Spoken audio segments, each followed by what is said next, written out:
So I saw you were on Six Buzz. Is that your first time being posted on Six Buzz?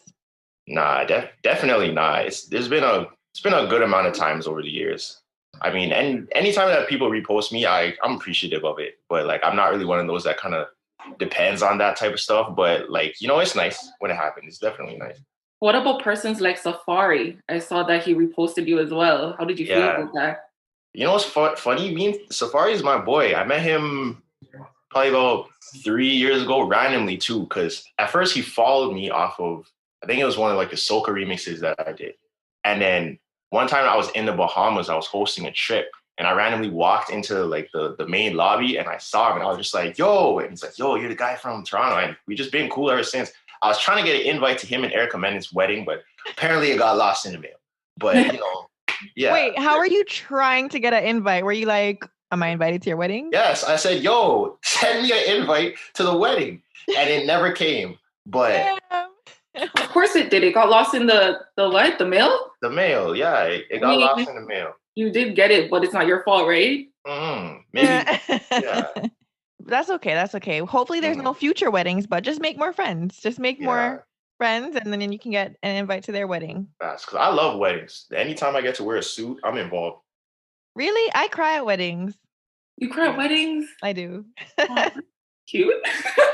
I'm not even gonna lie to you guys. I low-key shed a tear at one of like my homie's mom's weddings.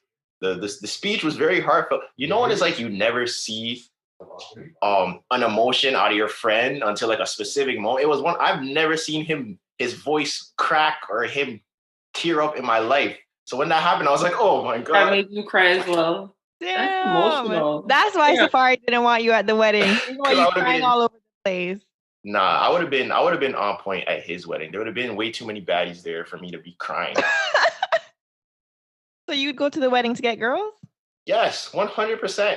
And I wouldn't hide it. So I'm like, yo, I'm coming to wear a nice suit and to survey the scene. Have you ever scooped a girl at a wedding? No, not to this point. I haven't been to that many weddings in my adult life. It's only been like a couple, and a lot of them have been like family weddings, so I haven't even had the chance. Damn. Okay. Have you ever gotten an invite to like be the comedian at a wedding? Nah, I haven't. And I don't even know if I would. I mean, depending on the bag, but stuff like weddings, I just want to have fun, It's not everyday work. But I would. If the bag was right, I would do it.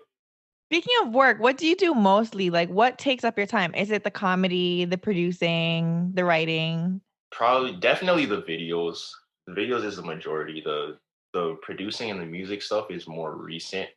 But the videos that I've been making videos since 2012, probably. A while. Yeah, it's definitely been a long time. Sure. So, Tresor, we're actually going to move into the trending topics. So usually for our podcast, we have trending topics. And then from there on, we have a few questions for you.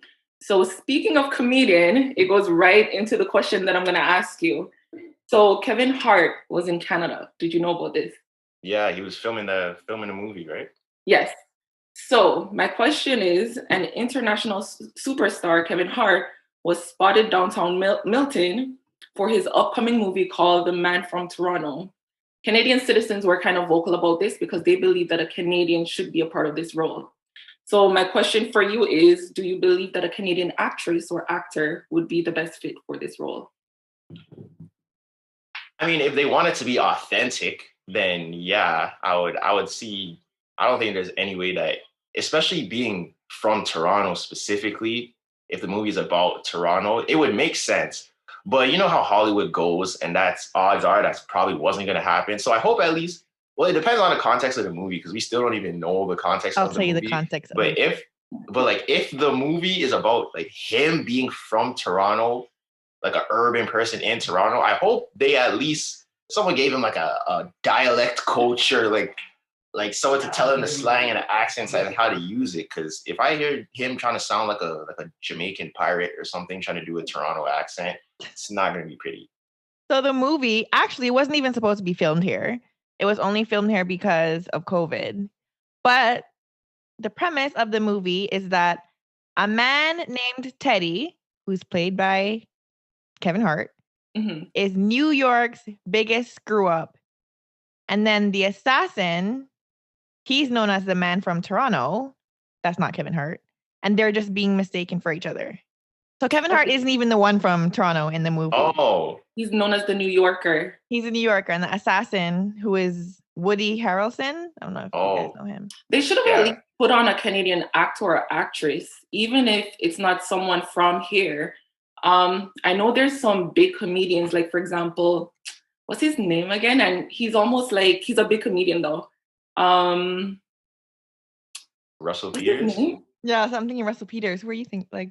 Russell Peters, exactly. Russell Peters would be definitely really good for the role if they're looking for a comedian. There are also other actresses or actors. For those who don't know, there's a movie that's called The Notebook. Both of them, the man and the woman, they're both Canadians. And the female as well actually went to York University. So, I mean, if they're actually looking for Canadians, I feel like they should have at least put one of them in the role. I wonder why he had to be from Toronto. Like, what? If the assassin is from Toronto, like, what's he gonna do that makes him Toronto, you know? Yeah, that's I think that's the part that everyone's wondering, like, where does the Toronto fall in and now that I know it's not Kevin, how is Woody, the guy, the actor, how is he gonna be from Toronto? Yeah, if they just pick like a random place for the scene to be, or if Toronto's actually important in the movie. I think Kevin Hart even made a post and he posted saying Toronto Milton. And I was like, are you serious? Wasn't it Brampton though? Why did they say Milton? Yeah, but he was in Milton at one point. But he named it as Toronto Milton. He didn't know it was downtown Milton. I was like, that's funny. Damn, hopefully there's at least one. Maybe Tresor. Tresor, you should reach out to them. Would you act? Of course. No, that was the first. That's actually how I got into it. And I just took it. My bad, y'all. I should have corrected you guys from the beginning. My name's Tresor. But you guys can call me Trey. Oh my god! I didn't take it in. No, let me tell you why. It's because I didn't take it in because I'm so used to it. Like, I've heard it my whole life that I don't even take it in anymore. So it's not your guys' fault. It's okay. Tresor. But, yeah, I would. So actually how I started was from when I was a kid, like I was trying to act like super, super act. I wanted to be one of those kids that was like a Disney Channel star. That was type of my thing. And I went to one of those auditions that, you know how they used to do the ones on the radio for the castings and stuff. So I went and I had to do a reading for like cornflakes or something, right? And I thought I messed up so bad. Like I was crying. I was like 11 years old. They called me back. They said how they loved me. I was in like their top whatever. They put me on the website. They wanted me to go to a acting school in LA. Like that's everyone that they recruit. They wanted them to go to this acting school in LA. But my mom was not having it because they're like, yeah, you need to pay like $3,000 up front and whatever. So when I ended up getting back into acting and stuff, that's kind of how I started, like with agents and doing that. And then I went to the internet because I don't like the whole audition process and the gatekeeping and waiting and like, I'm not going to be in this if this person doesn't choose me. I didn't like that. So I just started making my own stuff. But I'm definitely trying to get back into it. For me, the digital stuff is more so like leverage, so that when those times come and I'm getting more presented with opportunities, I'm 100% I'm involved. There's definitely leverage online, but what made you decide to become a comedy? What made you decide to become a comic online? I feel like, see, with that, for me, honestly, I just think a lot of people just think I'm funny. Like I like to have fun in general, but I don't even consider myself a comedian, you know? Like I just feel like I'm just like a naturally, like that's my disposition. Like I'm just a happy person, funny and whatever. And I feel like comedy is just, it's something that everyone can connect to. And I think it was just the easiest route for me in terms of making content, because I have ideas all the time. Like me and all of my friends are hilarious. Like 100% of everyone that I chill with, we laugh all day, every day. So I can literally just pull from situations in real life and turn it into a video. So even from the beginning, that's just what I was doing to get it started. Is there any comedians that you look up to? Like in general or like from here? In general. In general, yeah. From here? For sure. Well, I mean, you said it before, Russell Peters, I think he was like the OG of it in terms of, it's even online. Like I think his was the first comedy stand-up that I saw online. And that was like over 10 years ago. And yeah, definitely Russell Peters, Kevin Hart. Jamie Foxx in terms of the type of career trajectory that I would kind of want is more similar to like a Jamie Foxx or a Will Smith in terms of they do comedy and they do acting, but they also do music and all the even like Childish Gambino, Donald Glover, he did it too. Like them, those type of people, yeah, those are the people I look up to. So when did you start doing music?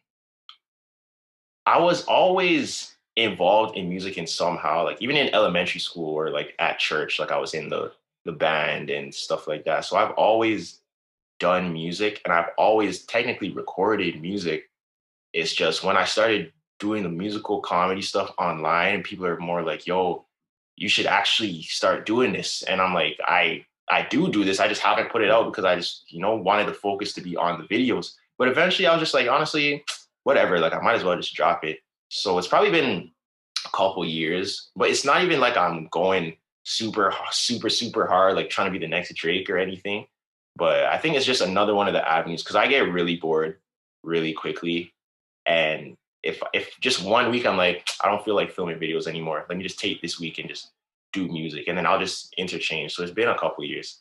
But it's been working. I mean, it's been working. I haven't really been, like I said, going hard, but I've definitely behind the scenes been making connections with some heavy hitters. So hopefully soon in the future, things will come out. Would you like to list those heavy hitters? What can I say? Well, okay. Shout out. We're always trying to pull information out of people. Yeah. I mean, okay, well, I have a few songs with some of this one guy. Actually, I can say his name. Yeah, shout out to Jaded. His producer, his name is Jaded. He's a producer, and he was one of Migos and Lil Baby's producers. So we have some stuff. He actually wants to do a tape. So I'm hopefully maybe that could happen. That's huge. Some of the people over in London, there's a group called NSG. They had the OT Bop song and that's huge. That's big. How did you even make this connection? NSG, no, but not NSG. NSG's producers, like the one who that's still big. But NSG, yeah. How'd you make those connections? Just through networking and through online. With Jaded, I met Jaded on Clubhouse, and then we just connected on that. So I connected with F1 through Twitter because we followed each other, and yeah, he sent me a pack and we just got some stuff cooking. And like I was saying, I'm pretty tapped in with the UK music scene. I know a lot of people in that. So hopefully coming in the future, there'll be a lot of stuff with a lot of UK people as well. And then what I was saying was there's a label that one of the owners of the label reached out to me to do some writing. So hopefully like something will come out of that. That one, I don't think I could specifically say like whose label and what. Don't say that one, then. Don't say it. Don't jinx it. So hopefully. But that's big. Thank you. Yeah, I'm trying. That's really big. Congrats. And that's big for using Clubhouse to like network and make connections. I mean, that was why it was made.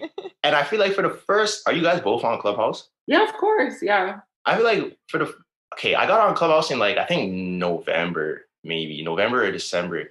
And it was way different back then. Like it was still just fully networking. And then I don't know when the moan rooms and the titty contests started, but it completely changed the vibe of the app. But yeah, for a long time, I was super, super networking on there.